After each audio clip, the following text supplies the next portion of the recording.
Welcome to సరైన TV. ముందుగా headlines చూద్దాం.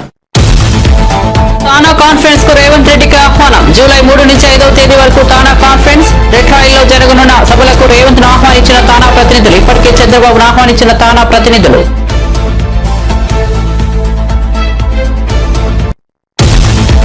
పులివెందులలో నష్టపోయిన అరటి రైతులను మాజీ ముఖ్యమంత్రి వైఎస్ జగన్ సోమవారం పరామర్శ. ఉచిత పంటల బీమాను రైతుల హక్కుగా అమలు చేశామన్న జగన్. కూటమి ప్రభుత్వం వస్తూనే బీమాను ఎత్తేసింది. రైతు భరోసా నిధులు ఇవ్వలేదని మాజీ సీఎం ఆరోపణ. రాష్ట్రంలో ఎక్కడా త్రాగునీటి ఎద్దడి కనిపించకూడదన్న సీఎం చంద్రబాబు. రాష్ట్రంలో పెరుగుతున్న ఉష్ణోగ్రతలో వేసవి ప్రణాళికపై సీఎం చంద్రబాబు సమీక్ష. అధికారులకు స్పష్టమైన ఆదేశాలు జారీ.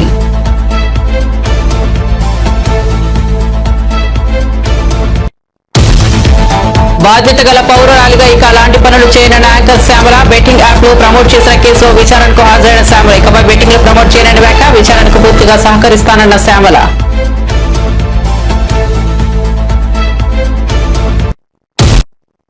ఇక వార్త వివరాల్లోకి వెళ్తే తానా సభలకు సర్వం సిద్దమవుతోంది. ప్రతి 2 ఏళ్లకు ఒకసారి జరిగే తానా సభలు ఈ ఏడాది జూలై 3 నుంచి 5వ తేదీ వరకు డెట్రాయిట్ లో జరగనున్నాయి. ఈ క్రమంలో తానా 24వ సభలకు తెలంగాణ ముఖ్యమంత్రి రేవంత్ రెడ్డిని తానా ప్రతినిధులు ఆహ్వానించారు. జూబ్లీ హిల్స్ లో ఉన్న రేవంత్ నివాసానికి వెళ్లిన తానా ప్రతినిధులు ఆయనకు ఆహ్వాన పత్రిక అందించారు. రేవంత్ ను కలిసిన వారిలో తానా కాన్ఫరెన్స్ చైర్మన్ మాదిళ్ల గంగాధర్, మాజీ అధ్యక్షుడు కోమటి జయరాం, కాన్ఫరెన్స్ డైరెక్టర్ సునీల్ ఫంట్రా, చందు గొర్రెపాటి, శశి దొప్పలపూడి పాల్గొన్నారు. అప్పటికే ఈ కాన్ఫరెన్స్ ను హాజరు కావాలంటూ ఏపీ ముఖ్యమంత్రి చంద్రబాబుకు ఆహ్వానం అందించారు. పలువురు కేంద్ర మంత్రులు, ఎంపీలకు కూడా ఆహ్వాన పత్రికలు అందించారు. ఆంధ్రప్రదేశ్ లో అకాల వర్షం కారణంగా పులివెందుల నియోజకవర్గంలో పంట నష్టపోయిన అరటి రైతులను మాజీ ముఖ్యమంత్రి వైఎస్ జగన్ పరామర్శించారు. ఉదయం వైఎస్ఆర్ జిల్లా తాతిరెడ్డిపల్లికి జగన్ చేరుకున్నారు. వర్షాలకు దెబ్బతిన్న పంటను పరిశీలించారు. రైతులతో మాట్లాడి నష్టం వివరాలను అడిగి తెలుసుకున్నారు. అనంతరం మీడియాతో మాట్లాడుతూ తమ ప్రభుత్వ హయాంలో పంట బీమాను రైతుల హక్కుగా అమలు చేశామని చెప్పారు. రైతు భరోసా నిధులు క్రమం తప్పకుండా అందించామని గుర్తు చేశారు.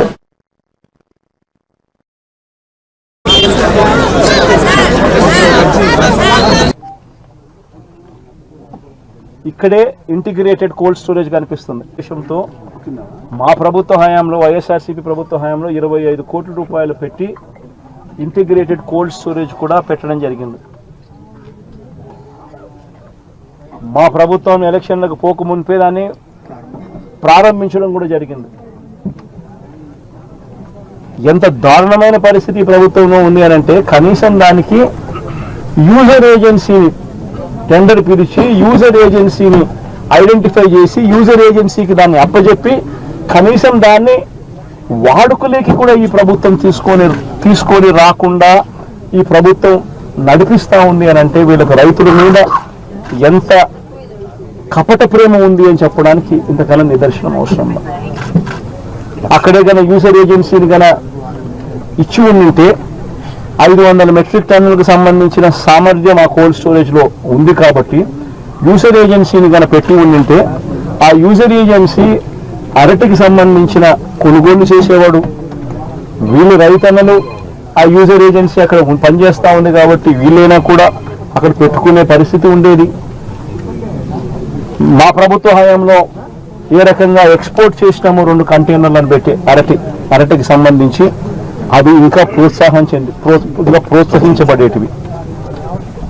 ఈరోజు చూస్తే ఎంత దారుణమైన పరిస్థితి అని అంటే, ఒకవైపున రైతుల పరిస్థితి ఈ వర్షాల వల్ల, ఈ గాలుల వల్ల ఇటువంటి దారుణమైన పరిస్థితి ఒకవైపున ఉంటే, మరోవైపున రేటు చూస్తామా అంటే నెల కిందట 26,000 పలికిన రేటు ఈరోజు 9,000 రూపాయలకు పడిపోయిన పరిస్థితులు చూస్తా ఉన్నాం.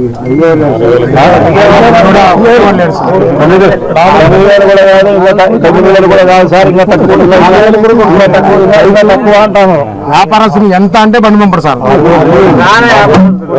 29,000 కాదు 6,000 అని చెప్తున్నారు రైతులందరూ. ధర పడిపోయిన పరిస్థితులు కనిపిస్తా ఉన్నాయి. మన రాష్ట్ర ప్రభుత్వం అన్నది రైతులు ఎక్కడ పట్టించుకుంటా ఉంది అని అడుగుతా ఉన్నా. మిర్చి పంట అయినా అదే పరిస్థితి, ధాన్యం కొనుగోలైనా అదే పరిస్థితి. 300 నుంచి 400 రూపాయలు పర్ టన్ను రైతు నష్టపోయిన పరిస్థితి. మిర్చికి 11,800 రూపాయలు కొనుగోలు చేస్తామన్నారు. ఇంతవరకు 1 కేజీ కొనుగోలు చేయాలి ఒక రైతు దగ్గర నుంచి. పెసర పరిస్థితి అదే. శనగల పరిస్థితి అంతే, మినుముల పరిస్థితి అంతే, కందుల పరిస్థితి అంతే. ఏ పంటకు ఈ రోజు కనీస గిట్టుబాటు ధర రాని పరిస్థితిలో ఈ రోజు రైతన్న వ్యవసాయం చేస్తా ఉన్నాడు. రైతన్నలకు శని చెట్లకు సంబంధించి గతంలో ఎప్పుడు చూడని రేటు వైఎస్ఆర్సీపీ హయాంలో రేట్లు వస్తే టన్ను ₹1,00,000 75,000 మన రోజు నుంచి చూస్తే సూట్ అనేది రాష్ట్రంలో ఏ ప్రాంతంలోనూ తాగునీటి ఎద్దడి తలెత్తకుండా చర్యలు తీసుకోవాలని ముఖ్యమంత్రి చంద్రబాబు అధికారులకు సూచించారు. వేసవిని దృష్టిలో ఉంచుకుని త్రాగునీటి సమస్య కనిపించకుండా చూడాలని, అందుకు అనుగుణంగా అధికారులు చర్యలు తీసుకోవాలని స్పష్టం చేశారు. వేసవి ప్రణాళికపై ముఖ్యమంత్రి చంద్రబాబు సచివాలయంలో సమీక్ష నిర్వహించారు. సమ్మర్ యాక్షన్ ప్లాన్ పై డిజాస్టర్ మేనేజ్మెంట్, పంచాయతీరాజ్, మున్సిపల్, ఆరోగ్య శాఖల అధికారులతో సమీక్ష చేశారు. ఈ సందర్భంగా సీఎం నిర్దిష్టమైన ఆదేశాలు ఇచ్చారు.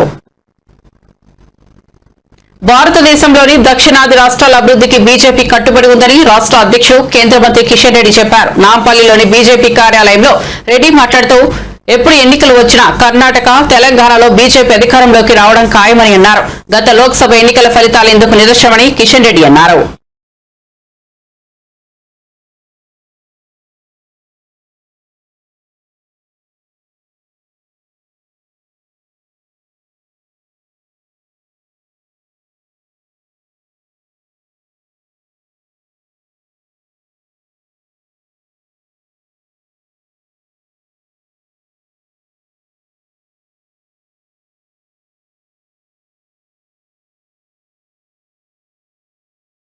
రాజకీయాలకు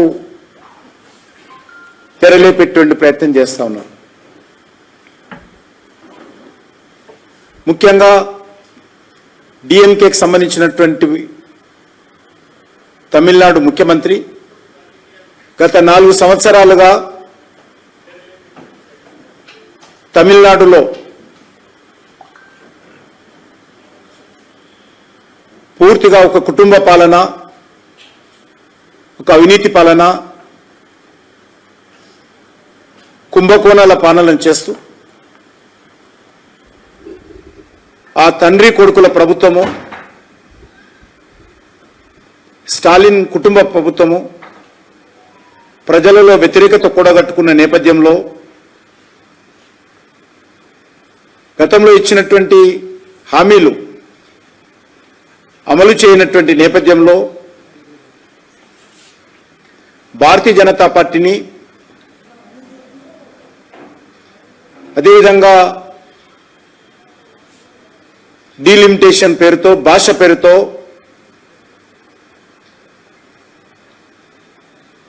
బురదజల్లేటువంటి ప్రచారం, తప్పుడు ప్రచారం చేస్తా ఉన్నారు.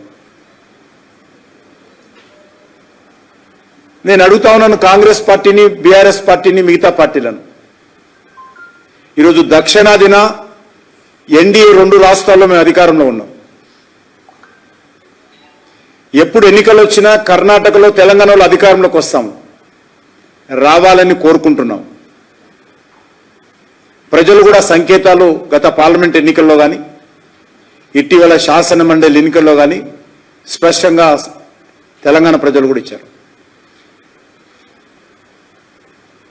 దక్షిణాది ప్రజల యొక్క సంక్షేమము, దక్షిణాది రాష్ట్రాల అభివృద్ధి మీకంటే మా మీద ఎక్కువ విశ్వాసంతో ప్రజలు మా వైపు చూస్తున్నారు. దక్షిణాది ప్రజలను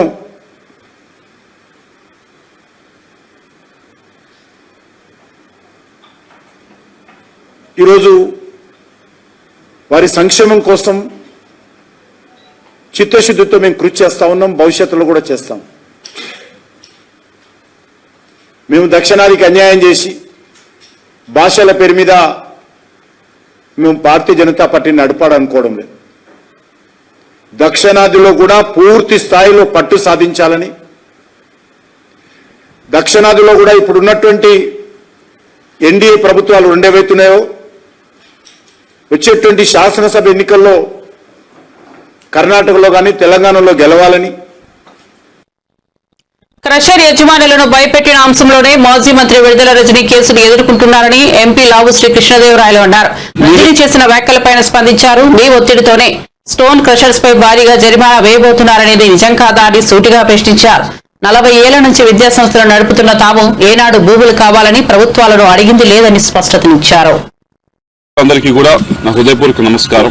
నిన్న మీడియా పరంగా నా గురించి చిలుకూరుపేట మాజీ ఎమ్మెల్యే గారు మాట్లాడటం జరిగింది. నేనైతే ఆ ప్రెస్ మీట్ ని చూడలేకపోయాను. నేను ట్రావెల్ చేస్తా ఉన్నాను. అయితే మా మీడియా సెల్ వాళ్ళు బ్రీఫ్ చేయడం జరిగింది. 3 ముక్కల్లో చెప్పండి అని అడిగాను. వాళ్ళు నిజంగానే 3 ముక్కల్లో చెప్పారు. మొదటిది ఏదో టెలిఫోన్ డేటా గురించి అని చెప్పి మాట్లాడారు అని చెప్పడం జరిగింది. కాల్ డేటా, టెలిఫోన్ డేటా కాదు, కాల్ డేటా గురించి మాట్లాడాలని చెప్పడం జరిగింది. అమ్మ, మా ఇంట్లో కూడా నాతో పాటు తోడబుట్టిన వాళ్ళు ఉన్నారు, మహిళలు ఉన్నారు. మా ఇంట్లో మహిళలకు ఒక న్యాయం, బయట మహిళలకు ఒక న్యాయం అని భావించే వ్యక్తిని నేనైతే కాదు. అది తమరు గుర్తు పెట్టుకోవాలని చెప్పి తెలియజేస్తా ఉన్నాను. రెండో విషయం, ఏదో ల్యాండ్ విషయం అని చెప్పి మాట్లాడారు. ఏదో విశాఖపట్నంలో ఏదో ల్యాండ్ ఉంది, అది అని మాట్లాడటం జరిగింది. అమ్మ, మేము 45 సంవత్సరాలుగా 1977 నుంచి విజ్ఞాన విద్యా సంస్థ నడుపుతా ఉన్నాం. ఈ 45 సంవత్సరాలు పైగా ఉన్న ప్రయాణంలో ఆంధ్ర రాష్ట్రంలో కాదు, దేశం మొత్తం ఎక్కడా కూడా, ఆంధ్ర రాష్ట్రంలో కాదు దేశం మొత్తంలో ఎక్కడా కూడా గవర్నమెంట్ కి మేము రిక్వెస్ట్ పెట్టి మాకు ల్యాండ్ అలాట్ చేయండి అని చెప్పి ఒక్క దగ్గరన్నా మేము ల్యాండ్ అలాట్ చేయించుకున్న దాఖలాలు ఉంటే దయచేసి మీడియా మిత్రులకు చూపించాలి, లేకపోతే బయటకు తీసుకొచ్చి చూపించండి. తప్పకుండా 45 సంవత్సరాలు ఎప్పుడు కూడా మేము ఎక్కడ ఏ గవర్నమెంట్ దగ్గర నుంచి కూడా ల్యాండ్ మేము విద్యా సంస్థలు పెడతాము, మాకు ల్యాండ్ ఇవ్వండి అని చెప్పి మేము ఎప్పుడు కూడా అడిగింది లేదు, తీసుకుంది లేదు. వచ్చి 9 నెలలు అవుతుంది. అమరావతిలో చాలా మంది ఇంకా మాకంటే కూడా అక్రెడిటేషన్ తక్కువ వాళ్ళు కూడా స్కూల్స్ కానీ యూనివర్సిటీస్ కానీ పెట్టుకుంటామని చెప్పి ల్యాండ్ కోసం అప్లై చేస్తున్నారు. నేను ఇప్పటిదాకా మీరు చూసుకోండి, ఎక్కడికన్నా ఏ ఆఫీస్ దగ్గరికి వెళ్ళి చూసుకోండి, ఇప్పటిదాకా నేను ఒక అప్లికేషన్ అమరావతిలో నాకు ల్యాండ్ ఇవ్వండి అని చెప్పి పెట్టింది కూడా లేదు. విశాఖపట్నం ల్యాండ్ సంబంధించి అది 2009లో మేము అప్పుడు కాంగ్రెస్ గవర్నమెంట్ ఉన్నప్పుడు మీకు ఎవరో తప్పు ఇన్ఫర్మేషన్ ఇచ్చుంటున్నారు. 2019 అని కాదు, 2009లో కాంగ్రెస్ గవర్నమెంట్ ఉన్నప్పుడు ఆక్షన్ వేస్తే అలాట్మెంట్ కాదు, అలాట్మెంట్ కి ఆక్షన్ కి కొద్ది తేడా తెలుసుకోండి. ఆక్షన్ వేస్తే ఫెయిర్ ఆక్షన్ లో మిగతా వాళ్ళతో పాటు మేము ఆక్షన్ లో పాల్గొని హైయెస్ట్ రేట్, అప్పటికి ఇప్పటికీ ఎడ్యుకేషన్ ఇన్స్టిట్యూషన్ హైయెస్ట్ రేట్ పెట్టి తీసుకున్నది మేము. కాబట్టి ఒకసారి మీకు ఎవరో మీకు బ్రీఫ్ చేస్తా ఉన్నారు, వారిని డేటానా సరిగ్గా ఇవ్వమని చెప్పి కోరుతా ఉన్నాం. ఇవన్నీ కూడా ఈ 2 విషయాలు కూడా ఎందుకు మాట్లాడారో, ఎవరు మాట్లాడిచ్చారో నాకు తెలుసు. వారి గురించి కూడా చివరిలో నేను మాట్లాడతాను. అయితే ఈ 2 విషయాలు కూడా, ఒకటి క్యారెక్టర్ అసోసియేషన్ చేసే ప్రయత్నం మీది, ఏదో డేటా గురించి ఫోన్ డేటా గురించి ఏదో మాట్లాడి, రెండవది ఈ ల్యాండ్ ఇష్యూ వేసి మనం టాపిక్ ఎలాగోలా డైవర్ట్ చేద్దామనే ప్రయత్నం మీరు చేస్తా ఉన్నారు. కానీ అసలు విషయం గురించి మాట్లాడుకుందాం. 3వ విషయం, 3 ముక్కలు ఉన్నా కదా, 3వ ముక్క ఇది. 3వ విషయం ఏదైతే ఈ క్రషర్స్ విషయం, ఏ క్రషర్స్ దగ్గర డబ్బులు తీసుకున్నారు అనే దాని మీద మీరు చెప్పారట. నేనేదో కేసు పెట్టించాను, రెడ్ బుక్ లో ఉంది, దాన్ని తీసుకుని ఈ కేసులు చేస్తా ఉన్నారు, ఈ 9 నెలల నుంచే పెట్టారు. అమ్మా, మీరు మరి చూసారో లేదో నేను మీడియా మిత్రులు కూడా ఇస్తాను, దాని తర్వాత ట్విట్టర్ లో కూడా షేర్ చేస్తాను, అందరూ కూడా చదువుకోవచ్చు. ఇది స్టేట్మెంట్ ఎవరిచ్చారంటే పి జాషువా, ఐపీఎస్ ఆఫీసర్. ఈయనకి సర్వీస్ 2040 దాకా ఉంది సర్వీస్. ఆయన కెరీర్ ముందు చాలా పెద్ద కెరీర్ ఉంది. అటువంటి వ్యక్తి ఆయన సంతకం పెట్టి ఈ స్టేట్మెంట్ ని ఇవ్వటం జరిగింది. ఈ స్టేట్మెంట్ లో క్లియర్ గా చెప్పడం జరిగింది ఏమి అంటే, ఈ లక్ష్మీ బాలాజీ స్టోన్ క్రషర్స్, దీనికి ఈ యాజమాన్యానికి నాకు ఎటువంటి బంధుత్వం లేదు, ఎటువంటి బిజినెస్ పరంగా ఏమీ లేదు, నాకు ఎటువంటి ఇది లేదు. ఈ బాలాజీ స్టోన్ క్రషర్స్ అనే ఆయన మీదకి ఏం చేశారనేది క్లియర్ గా చెప్పండి. 2021లో ఆగస్టు 24వ తారీఖున, ఆగస్టు 2021లో మీ వైపు నుంచి మీరు ఒక కంప్లైంట్ ని వీళ్ళ పైన మీరు మూవ్ చేయడం జరిగింది. ఏమని మూవ్ చేశారు? మీ స్వహస్తాలతో మీరే మూవ్ చేశారు, నేను మూవ్ చేసింది కాదు. ఇదేదో 2024 అధికారంలోకి వచ్చిన తర్వాత చేసింది కాదు. ఇది మీరు కంప్లైంట్ పెట్టడం జరిగింది. ఈ లక్ష్మీ బాలాజీ స్టోన్ క్రషర్స్ లో చాలా అక్రమం జరుగుతా ఉంది, దీని మీద ఫైన్ వేయండి అని చెప్పి మీరు కంప్లైంట్ పెట్టారు. కరీంనగర్ లో బీఆర్ఎస్ కార్యనిర్వాహక అధ్యక్షుడు కేటీఆర్ పర్యటించారు. ఈ సందర్భంగా ఆయనకు ఘన స్వాగతం పలుకుతూ పార్టీ శ్రేణులు భారీ ర్యాలీ నిర్వహించాయి. ఈ ర్యాలీలో బందోబస్తుకు వచ్చిన మహిళా కానిస్టేబుల్ పద్మజను ఓ యువకుడు ప్రమాదవశాత్తు బుల్లెట్ బైక్ తో ఢీకొట్టాడు. ఈ ఘటనలో ఆమె కాలు విరగడంతో ఆసుపత్రిలో చేరారు. దీంతో ఆసుపత్రికి వెళ్లిన కేటీఆర్ ఆమెను పరామర్శించారు.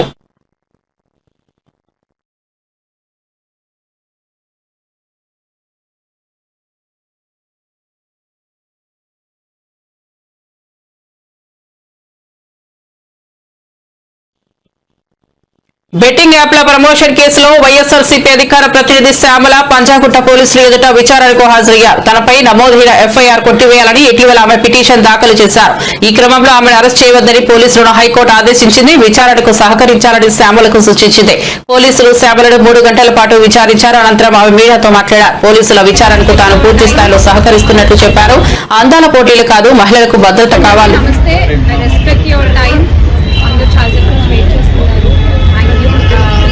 ఇన్వెస్టిగేషన్ జరుగుతోంది, మీ అందరికీ తెలుసు. విషయం కోర్టులో ఉంది. సో దీని గురించి ప్రస్తుతము మాట్లాడడం అన్అఫీషియల్ అవుతుంది. ఆ విషయం నాకంటే బాగా మీకే తెలుసు. సో డెఫినెట్గా మేము ఇన్వెస్టిగేషన్కి కోఆపరేట్ చేస్తున్నాము. చట్టాల మీద, న్యాయ వ్యవస్థ మీద నమ్మకం ఉంది. ఖచ్చితంగా కల్పిట్స్ని పట్టుకోవడంలో నేను ఎంతవరకు సాయం చేయగలను అంతవరకు డెఫినెట్గా పోలీసులకి నా సపోర్ట్ ఎప్పుడూ ఉంటుంది.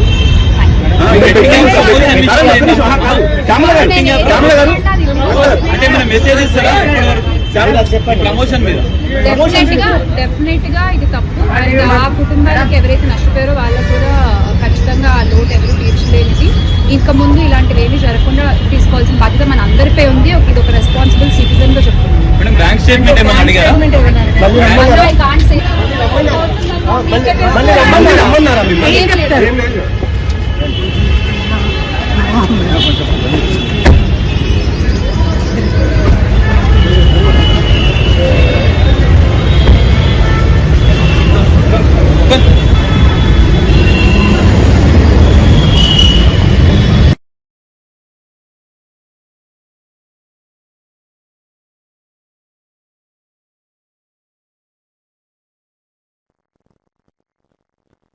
ఎంఎంటీఎస్ రైలులో మహిళా కోచ్ నిందితుడు యువతిపై అత్యాచారాన్ని యత్నించగా తప్పించుకునేందుకు ఆమె ట్రైన్లో నుంచి దూకేసిన విషయం తెలిసిందే. గాయపడిన యువతిని ఎమ్మెల్యే సబితా ఇంద్రారెడ్డి పరామర్శించి మహిళా భద్రతపై ఆందోళన వ్యక్తం చేశారు. రాష్ట్రంలో నేరాలు 22% పెరిగాయని మండిపడ్డారు. కమాండ్ కంట్రోల్ సెంటర్ ను రాజకీయ వేదికగా కాకుండా పోలీసులకు అప్పగించి భద్రతను మెరుగుపరచాలని హితవు పలికారు.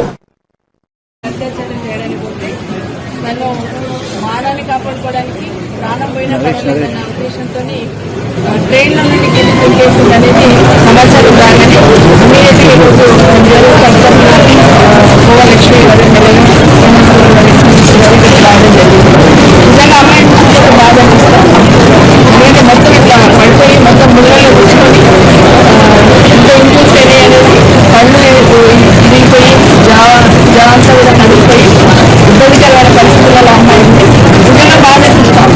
అంటే ఎక్కడి నుంచి రక్షణ మహిళలకు రన్నింగ్ ట్రైన్లో కూడా అత్యాచారం చేయాలనే ప్రయత్నం చేశారంటే ఈ రాష్ట్రంలో ఎలాంటి వాళ్ళకు భయం లేకుండా ఉండాలనేది స్పష్టంగా అర్థమవుతుంది. ఇప్పుడే ఎస్పీ గారితో కూడా మాట్లాడడం జరిగింది.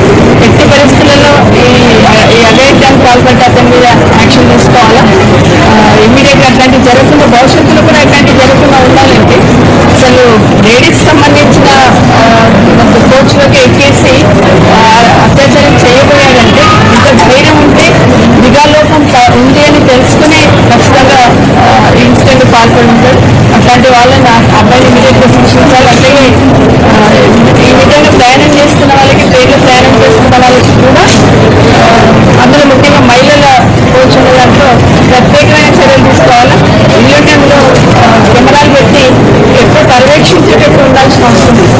ఎందుకంటే ట్రైన్లో ఎక్కినా, బస్సులో ఎక్కినా భరోసాతో ఇంటికి పోతామనే ప్రయత్నం ధైర్యంతో పోతా ఉంటుంది. కానీ ఏమైపోతే 15 నెలల్లో చూస్తే బస్సులో ఎక్కితే బస్ డ్రైవర్ని దాన్ని అత్యాచారం చేసే పరిస్థితి వచ్చింది. ట్రైన్లో ఎక్కితే ట్రైన్లో కూడా ఇలాంటి సంఘటనలు జరుగుతూ ఉన్నాయి.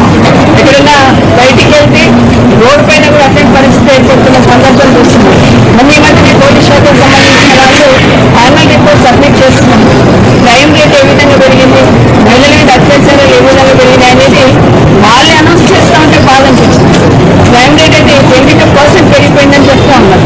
నిజంగా బాధ అనిపించింది. ఇంత ఇబ్బందిని పెంచుకుంటూ టెక్నాలజీ పెరిగిన తర్వాత కూడా కమాండ్ కంట్రోల్మెంట్ ఎవరిని ఏర్పాటు చేసుకొని దాదాపు 11 లక్షల సీసీ కెమెరాలు ఏర్పాటు చేసుకున్న తర్వాత కూడా రాష్ట్రంలో ఎందుకు క్రైమ్ రేట్ పెరిగిపోతుంది, ఎందుకు మహిళల మీద అత్యాచారాలు పెరిగిపోతున్నాయి అనేది ఖచ్చితంగా అనాలిసిస్ చేసుకోవాల్సిన బాధ్యత ప్రభుత్వం మీద ఉంది. దాన్ని పర్యవేక్షించుకొని సరైన నిర్దేశం చేసి ఇలాంటి సంఘటన జరగనివ్వాల్సిన బాధ్యత ఖచ్చితంగా రాష్ట్ర పోలీసులు ఉంది. అదేవిధంగా రైల్వే పోలీసులకు ఊరికే నిఘాను ఏదో స్టేషన్స్లలో ఉందని కాకుండా ఇలాంటి సంఘటనలు జరుగుతున్నప్పుడు మెరుగైన సౌకర్యాలు కల్పించడానికి, మెరుగైన అవకాశాలను సరిదిద్దుకోవడానికి ప్రయత్నించాలి. గాంధీ ఆసుపత్రిలో చికిత్స పొందుతున్న అత్యాచార యువతి వివరాలను మాజీ మంత్రులు శ్రీనివాస్ గౌడ్ తెలుసుకున్నారు. ఈ సందర్భంగా శ్రీనివాస్ గౌడ్ మాట్లాడుతూ రాష్ట్రంలో అందాల పోటీలు కాదు, మహిళలకు భద్రత కల్పించాలని, దేశంలో ఎక్కడా లేని విధంగా రాష్ట్రంలో కమాండ్ కంట్రోల్ సెంటర్ ఉందని, దీని ద్వారా నేరాలను నియంత్రించాలన్నారు. విద్యార్థులను చూసుకోండి, ఉద్యోగులను చూసుకోండి, ఎవరిని అడిగినా ఎవరిని అందించినా ఒక ఘనత సాధించినామంటే తెక్కలేదు. మరి మహిళలు అంటే ఎంత చిన్న చూపైందంటే అడిగే నాతుడే లేడు. క్రైమ్ రేట్ పెరుగుతుంది అన్నప్పుడు క్రైమ్ రేట్ తగ్గడానికి ఎలాంటి చర్యలు చేపట్టాలని ఆలోచన చేయాలి. మహిళల పట్ల ఎన్ని చట్టాలు తెచ్చినా కూడా ఇలాంటి సంఘటనలు రోజు జరుగుతున్నాయి. అసలు వెలుగులోకి వచ్చేటివి ఎన్ని ఉన్నాయి, రాళ్ళు ఎన్ని ఉన్నాయో. ఒక మహిళ బయటికి వెళ్ళాలంటే భద్రత కరువైపోయింది. దేశంలో గతంలో 10 సంవత్సరాల కాలంలో రాష్ట్రం వచ్చిన తర్వాత తెలంగాణ పోలీస్ అన్న తెలంగాణలో మహిళల పట్ల ఎవరు అఘాయితం చేస్తే తెలంగాణలో ఎట్లా చేసిండ్రు, తెలంగాణ ఎట్లా జరుగుతుంది, మన రాష్ట్రం కూడా అట్లా జరగాల. ఫాస్ట్ ట్రాక్ కోర్టులు ఉండాలా, ప్రత్యేక చట్టాలు తీసుకురావాలా, ఇమీడియట్ యాక్షన్ ఉండాలా, షీ టీమ్స్ ఏర్పాటు చేసి పటిష్టమైన భద్రత ఉండాలి. షీ టీమ్స్ ఏర్పాటు చేసిన ఇన్ని లక్షల కెమెరా కమాండ్ కంట్రోల్ ఎక్కడ లేదు. దేశంలో అతిపెద్ద కమాండ్ కంట్రోల్ ఉంది. ఇక్కడ లక్షల కొద్ది కెమెరాలు ఉన్నాయి. లక్షల కెమెరాలు ఉన్న కమాండ్ కంట్రోల్ ఉన్న షీ టీమ్స్ ఏర్పాటు చేసిన ఎక్కడ పోయింది? ఈ 15 నెలల్లో ఎక్కడ పోయింది? స్విచ్ ఆన్ ఆఫ్ చేసినట్ల కరెంట్ బంద్ అయింది, భద్రత కూడా బంద్ అయిపోయింది. ఇలా రాష్ట్ర ప్రజలు కోరుకునేది మహిళలకు భద్రత, అందాల పోటీలు కాదు. అందాల పోటీలు పెట్టి వచ్చి ఒరిగేది ఏం లేదు, నష్టం తప్ప లాభం ఏం లేదు.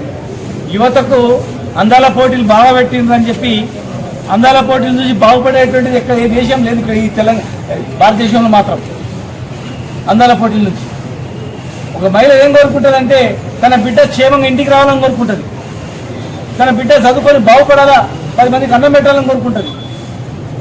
మనం అందరం కూడా ఒక తల్లి కడుపులో వచ్చినటువంటి వాళ్ళమే. ఇక్కడ ఆ తల్లులకే రక్షణ కరువైందంటే హైదరాబాద్ బ్రాండ్ ఇమేజ్ ఎంత తగ్గిపోతుంది. హైదరాబాద్లో వచ్చి ఇతర రాష్ట్రం వాళ్ళు, ఇతర దేశం వాళ్ళు వచ్చి ఉద్యోగం చేయాలంటే హైదరాబాద్ సేఫ్.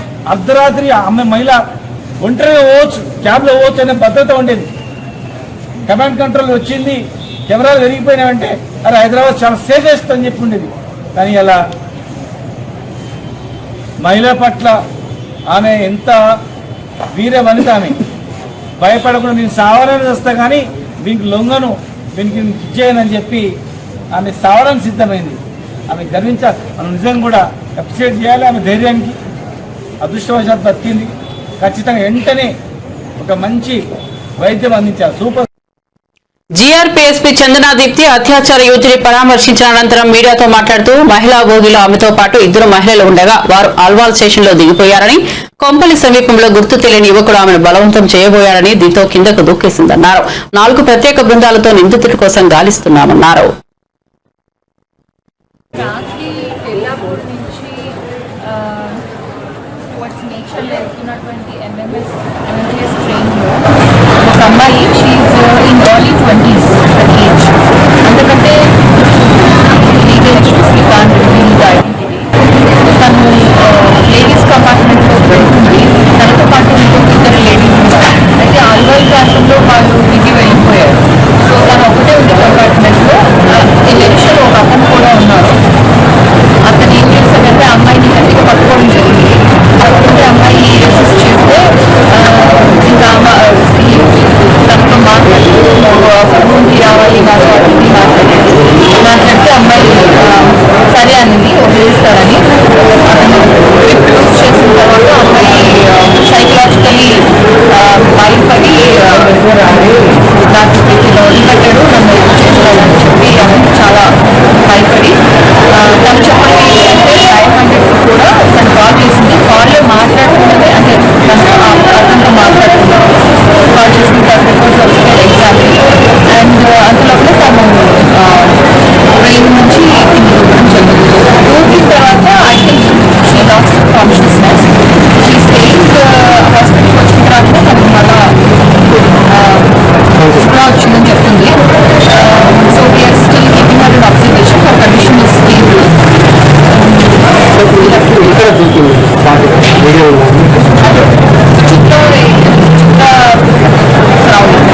అతను ఒక్కడే ఉన్నాడు.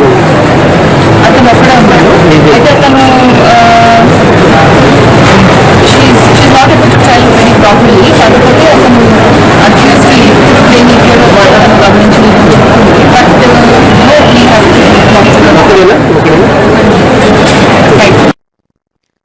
శ్రీవారిని సినీ నటుడు సుమన్ దర్శించుకున్నారు. వీఐపీ ప్రారంభ విరామ దర్శన సమయంలో స్వామివారి సేవలో ఆయన పాల్గొన్నారు. టీటీడీ అధికారులు ఆయనకు స్వాగతం పలికి దర్శన ఏర్పాట్లు చేశారు. అనంతరం గర్భాలయంలో స్వామివారిని దర్శించుకున్న ఆయనకు రంగనాయకుల మండపంలో పండితులు ఆశీర్వచనం చేసి స్వామివారి తీర్థ ప్రసాదాలను అందజేశారు. అనంతరం ఆలయం వెలుపల మీడియాతో సుమన్ మాట్లాడారు. తాను ప్రస్తుతం నటిస్తున్న సినిమాల గురించి వివరాలు తెలిపారు. ఏం జరిగిందనేది మర్చిపోయి ఇంక ముందు ఏంటంటే అందరికి మంచి జరగాలి. అది ఏ విధంగా సరే, సినిమా ఉండొచ్చు, రాజకీయం ఉండొచ్చు, వ్యాపారం ఉండొచ్చు, అందరూ క్షేమంగా ఉండాలి. అదే మాదిరి అందరూ మంచి ఆరోగ్యంతో ఉండాలి.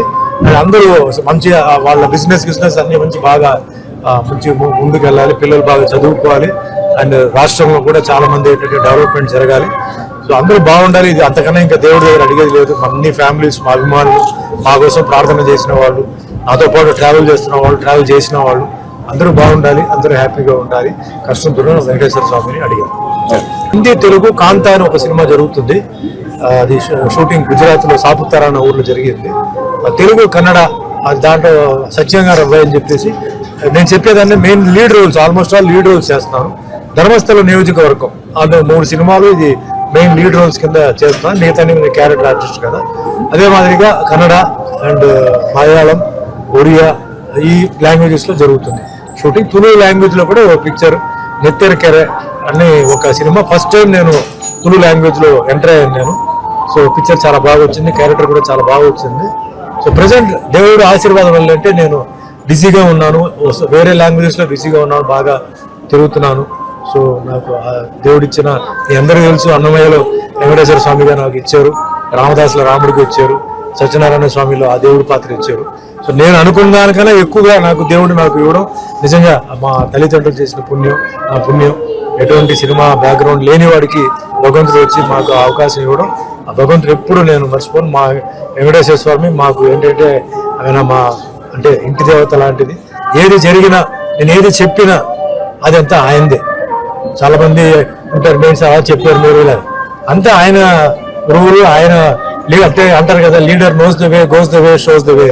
ఆయన ఏ దారి చూపిస్తున్నాడో ఆ దారి మీద నేను వెళ్తున్నాను. ఏ దాంట్లో నా ఏ రిగ్రెట్ లేదు. భగవంతుడి దయ వల్ల అందరూ బాగున్నారు, అందరూ బాగుండాలి.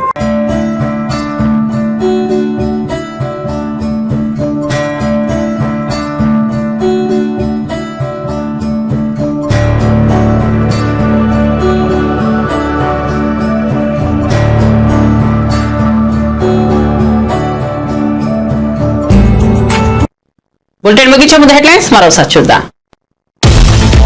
తానా కాన్ఫరెన్స్ కు రేవంత్ రెడ్డికి ఆహ్వానం. జూలై 3 నుంచి 5వ తేదీ వరకు తానా కాన్ఫరెన్స్. డెట్రాయిట్ లో జరగనున్న సభలకు రేవంత్ ను ఆహ్వానించిన తానా ప్రతినిధులు. ఇప్పటికే చంద్రబాబును ఆహ్వానించిన తానా ప్రతినిధులు.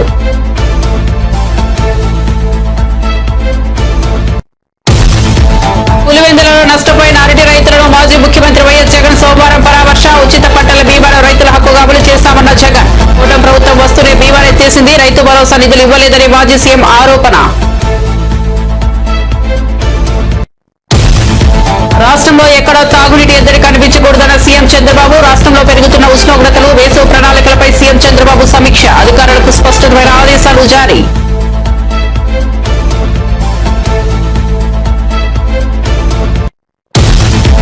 బాధ్యత గల పౌరురాలిగా ఇక అలాంటి పనులు చేయనున్న యాంకర్ శ్యామల. బెట్టింగ్ యాప్ లో ప్రమోట్ చేసిన కేసులో విచారణకు హాజరైన శ్యామల. ఇకపై బెట్టింగ్ లో ప్రమోట్ చేయనని వ్యాఖ్య. విచారణకు పూర్తిగా సహకరిస్తానన్న శ్యామల. మరిన్ని అప్డేట్స్ కోసం చూస్తూనే ఉండండి శరణ్య టీవీ.